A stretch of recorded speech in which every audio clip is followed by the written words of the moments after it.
कौन सा है? भाई आज आपने आखिरी दिन चुनाव का मोहाना गांव में रैली करी है, किस तरह से कैसे समर्थन आपको मिला? समर्थन आप लोगों के सामने है। 21,300 कुर्सियां लगवाई थी, पंडाल फुल था, ज्यादातर आदमी ट्रैक्टर में गाड़ियां में चारों तरफ थे, पंडाल से बाहर भी आदमी थे। आप लोगों ने राहुल गांधी जी की, नरेंद्र मोदी जी की, भूपेंद्र हुड्डा जी की, दीपेंद्र हुड्डा जी की सबकी जनसभा गोहाना के अंदर हुई। सारी जनसभा इसीलिए हुई कि निर्दलीय प्रत्याशी ये गरीब के बेटे हर्ष छिकारा को कैसे दबाया जाए। उन सब की जनसभाओं को मिला के अगर उसमें 4 गुना जोड़ दे, वो जनसभा आज अपनी थी। ये आज जीत का एक जो रैली है वो चिन्ह है। और साथ में आप लोगों को बता भी देता हूँ, हमारे पास थोड़ा पैसों का अभाव था क्योंकि गरीब परिवार से हैं, सब कुछ जोड़ तोड़ का था, सब प्यार प्रेम मारे थे। रैली से भी 5 गुना बड़ी कर सकते थे अगर हम भी करोड़पति उनकी तरह होते थे। बेनीवाल आने वाले थे भाई, सब क्या कारण रहा, क्यों नहीं आ पाई? हनुमान जी बेनीवाल के लिए जी जो हेलीपैड तैयार करवाई गई और हेलीकॉप्टर की परमिशन कल सुबह से ले रहे थे।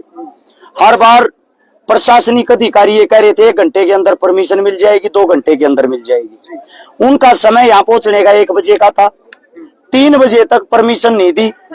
हमारे को बार बार वो गोलियां देते रहे। बड़ा खेद है, बड़ा दुख है। एक गरीब के बेटे से इतना ज्यादा डर सरकार को है कि हनुमान जी का हेलीकॉप्टर नीचे उतरने के आदेश तक नहीं दिए गए। जो हम लोगों ने खर्चा कर रखा था, जो यहाँ पे व्यवस्था कर रखी थी, उनका ये मानना था कि रैली को फैल कैसे किया जाए। अगर हनुमान जी रैली में आते तो शायद माहौल और अलग होता, लेकिन उनके ना आने से तब भी जो यहाँ की जनता जनार्दन है वो सब जान चुकी है कि सरकार कैसे दबाना चाहती है। प्रशासनिक अधिकारी कल से बार बार आगे धमकियां देकर जा रहे थे कि आप लोगों को परमिशन सिर्फ और सिर्फ 6,000 आदमियों की है और आप कुर्सियां यहाँ 21-22 हजार लगवा रहे हो। अगर ज्यादा आदमी आगे तो हम टेंट को भी उखड़वा देंगे और रैली को यहाँ होने नहीं देंगे। तो हमने ये बोल दिया था जो मर्जी आप जितना जोर लगा लो, 100% हम रैली करके रहेंगे। रैली हमारी जो है जैसा सोच रहे थे उम्मीदों के पार थी। जीत की मोहर आज लग चुकी है। हनुमान जी जो नीचे नहीं उतरे, इससे सरकार के जो मंसूबे हैं वो साफ साबित हो गए हैं कि सरकार कितनी डरी हुई है। 4 बार के सांसद, 5 बार के विधायक पर हर्ष छिकारा भारी पड़ते दिखाई दे रहे हैं। भारी हर्ष छिकारा नहीं, ये जनता पड़ रही है। उसका रीजन ये है, जनता जान चुकी है। जनता खाली वोट डालने के लिए थोड़ी है। 5 बार का विधायक हाथ जोड़ के ये कहता है 1 मौका और दो। 5 मौकों में आपने क्या किया कि आप 1 मौका और मांग रहे हो। साथ में इतना भयभीत हो रखा है, हार स्वीकार भी कर ली विधायक साहब ने। कल रात की वीडियो देखो क्या बोल रहा है, अगर मेरे को वोट नहीं देनी, इशारा दिया है सेब वाले को दे देना, किसी और को मत देना। यानी कि हमारे से डर है, मेरे को नहीं जिता रहे तो इसको जिता दो। दोनों मिल चुके हैं, दोनों एक हैं। और साथ में जो भारतीय जनता पार्टी का है उन्होंने तो हार पहले ही स्वीकार कर ली थी।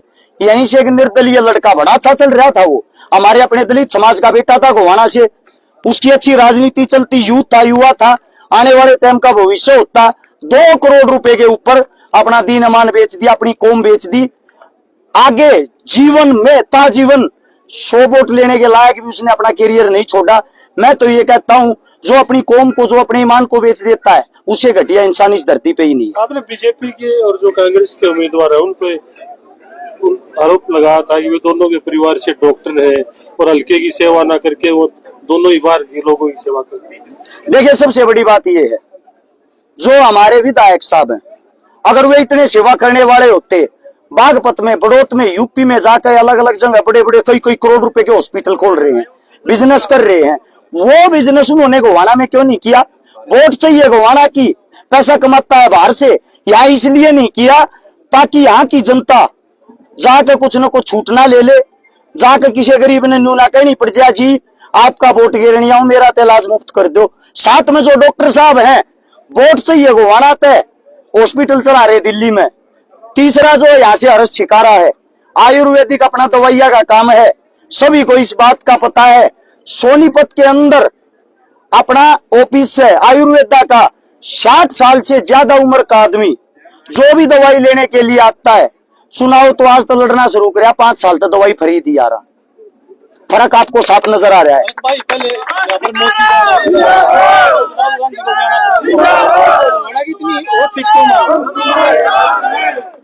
देखो राहुल गांधी जी आए, मोदी जी आए, दोनों सीट हारते दिखाई दे रहे। उन्होंने सोचा आप लोगों के आने से यहाँ का माहौल जो होगा वो चेंज हो जाएगा। लेकिन गरीब जो वर्ग है वो अच्छे तरीके से ये जान चुका है कि आप लोगों की अहमियत सरकारों ने खाली वोट डालने तक सीमित बना दी है। एक गरीब का बेटा तुम्हारे बीच से जाकर अगर कुर्सी पे बैठेगा तो 100% गरीबों के बारे में सोचेगा। आपने अभी एक बात बोली, कई बार बोली कि भाई राजनीतिक हत्या युवाओं की भी हो रही है, किसी भी युवा को आगे नहीं बढ़ने दिया जा रहा। क्यों बोल रहे हो आप ऐसा? बुजुर्ग है इसलिए? आपके सामने है इस चीज का नतीजा। हम युवा है, गरीब परिवार से हैं, रैली के लिए डराया धमकाया जा रहा है, हेलीकॉप्टर तक नीचे नहीं उतरने दिया जा रहा, बार बार धमकियां दी जा रही हैं, बार बार ये बोला जा रहा है समर्थन दे देगा ठीक है वरना देख लेंगे। अपने पास दो ही शब्द है, विजय या वीर गति, उल्टा हटना ही नहीं। वैसे भी आप बार बार एक बात और बोलो, आज भी बोली है कि अगर हार गया चाहे सरकार किसी की आवे तो मरवा देंगे, हत्या करवा देंगे। क्यों लगता है? आज से पहले हजारों मर ली, आपको क्या पता नहीं? आप पत्रकार साहब सब कुछ जानते हो। ताकतवर आदमी जो भी होता है अगर उसके अंदर ताकत सत्ता की ना आ पाई, कुर्सी की ताकत ना आ पाई, आने वाले वक्त में वो ऐसे हमारे को क्यों छोड़ेंगे? क्योंकि वो हमारे को दुश्मन मान चुके हैं। और जब दुश्मन आपसे तगड़ा हो तो आपके पास एक ही ऑप्शन बचता है, इसको कैसे न कैसे ऊपर पहुंचवा दो। थोड़ी देर बाद प्रचार बंद हो जाएगा, अब किस तरह की रणनीति है, कैसे चुनाव लड़ोगे? रणनीति ये है, 62 गांव है, गोवाना शहर है, 214 बूथ है। हर बूथ के ऊपर हमारे जितने जो लड़ाके, हमारे जो सैनिक है, युद्ध के अंतिम पड़ाव में उन सबको बाहर निकल के अपने बूथों को मजबूत करना है, अपने गांव को मजबूत करना है। हर आदमी को मेरे पीछे ना घूम के अपने गांव के अंदर ड्यूटी देनी है, अपने शहर के अंदर, अपने बूथ के अंदर ड्यूटी देनी है।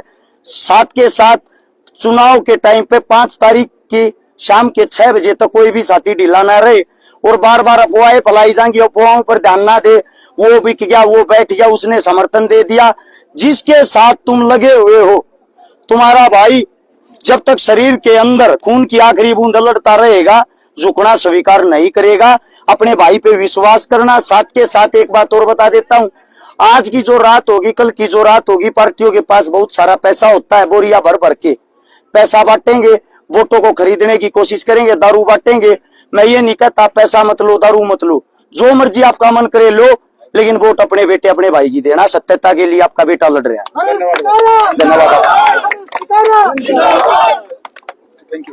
Thanks for watching my new video and please subscribe my YouTube channel and press the bell icon for more information.